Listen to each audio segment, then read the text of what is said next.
Assalamualaikum warahmatullahi wabarakatuh. Kami dari kelompok 2 akan memaparkan hasil diskusi dari kelompok kami. Sebelumnya, perkenalkan anggota kelompok kami. Saya Rika Zulfi Yudiastari, saya Novia Disti, Saya Firyakina Afifah, saya Maura Monafira Merehanisa.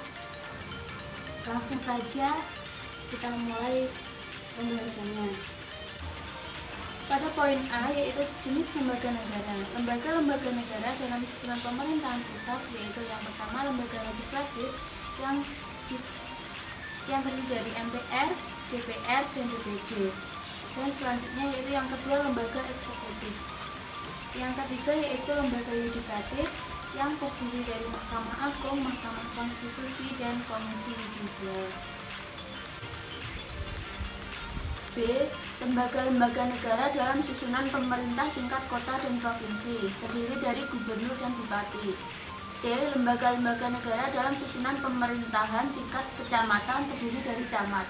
D. Lembaga-lembaga negara dalam susunan pemerintahan tingkat desa, terdiri dari lurah dan kepala desa. Selanjutnya, kedudukan lembaga negara.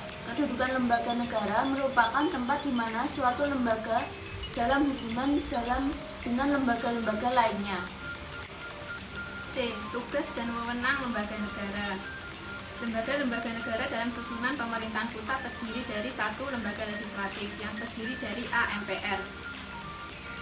Dari ketiga lembaga legislatif, posisi MPR merupakan lembaga yang bersifat khas Indonesia. Menurut Asidiki, keberadaan MPR terkandung nilai-nilai historis yang cenderung dilihat secara tidak rasional, dalam arti jika kedudukannya sebagai suatu lembaga dihilangkan, dapat dinilai menghilangkan satu pilar penting dalam sistem ketatanegaraan kita yang justru dianggap perlu dilestarikan. B. DPR. DPR mempunyai fungsi dan juga wewenang. Tugas dan wewenang. 1. DPR memegang kekuasaan membentuk undang-undang. Yang kedua, setiap rancangan undang-undang dibahas oleh DPR dan Presiden untuk mendapat persetujuan bersama. C. DPD. DPD mempunyai fungsi yaitu 1. Pengajuan usul, ikut dalam pembahasan dan memberikan pertimbangan yang berkaitan dengan bidang legislasi tertentu.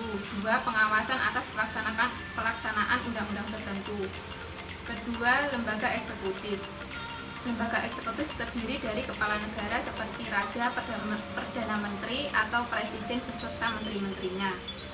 Adapun wewenang, kewajiban, dan hak Presiden antara lain A. Memegang kekuasaan pemerintahan menurut Undang-Undang Dasar. B. Memegang kekuasaan yang tertinggi atas Angkatan Darat, Angkatan Laut, dan Angkatan Udara. 3. Lembaga yudikatif terdiri dari Mahkamah Agung. Mahkamah Agung mempunyai tugas dan wewenang untuk 1. Memutus sengketa tentang kewenangan mengadili antar badan peradilan di bawahnya. 2. Mengadakan peninjauan kembali putusan pengadilan yang telah memiliki kekuatan hukum tetap. B. Mahkamah Konstitusi. Mahkamah Konstitusi mempunyai tugas dan wewenang 1. Menguji konstitusionalitas undang-undang. 2. Memutus sengketa kewenangan lembaga negara yang kewenangannya diberikan Undang-Undang Dasar 1945. Yang terakhir, Komisi Yudisial. Komisi Yudisial melakukan pengawasan terhadap 1. Hakim Agung di Mahkamah Agung. 2. Hakim pada badan peradilan di semua lingkungan peradilan yang berada di bawah Mahkamah Agung seperti peradilan umum, peradilan agama, peradilan militer, dan badan peradilan lainnya. Yang ketiga, hakim Mahkamah Konstitusi. Lalu poin B, lembaga-lembaga negara dalam susunan pemerintahan tingkat kota dan provinsi. Yang pertama yaitu gubernur. Dalam melaksanakan pembinaan dan pengawasan sebagaimana dimaksud pada ayat 1, gubernur sebagai wakil pemerintahan pusat memiliki tugas A. Mengkoordinasi pembinaan dan pengawasan penyelenggaraan tugas pembantuan daerah, kabupaten, atau kota. B. Melakukan monitoring, evaluasi, dan supervisi terhadap penyelenggaraan daerah, kabupaten, atau kota yang ada di wilayahnya. C. Memberdayakan dan memfasilitasi daerah, kabupaten, atau kota di wilayahnya. 2. Bupati.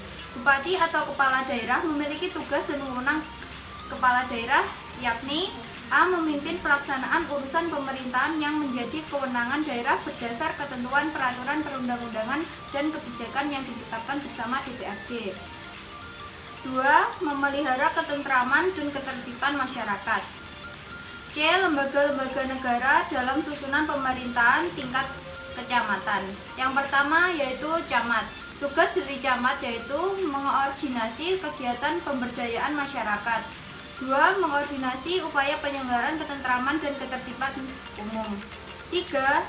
Penerapan dan penegakan peraturan perundang-undangan. Lalu poin D. Lembaga-lembaga negara dalam susunan pemerintahan tingkat desa. Yang pertama, lurah memiliki tugas melaksanakan kegiatan pemerintah kelurahan, pemberdayaan masyarakat, pelayanan masyarakat. Nomor 2, kepala desa. Tugas kepala desa yaitu memimpin penyelenggaraan pemerintahan desa, mengangkat dan memperhentikan perangkat desa, menetapkan peraturan desa. Poin terakhir yakni fungsi lembaga negara. Fungsi lembaga negara secara umum adalah untuk membantu menjalankan roda pemerintahan negara dan menjadi badan penghubung antara negara dan rakyatnya. Sekian presentasi dari kelompok kami, ada kurang lebihnya kami mohon maaf. Wassalamualaikum warahmatullahi wabarakatuh.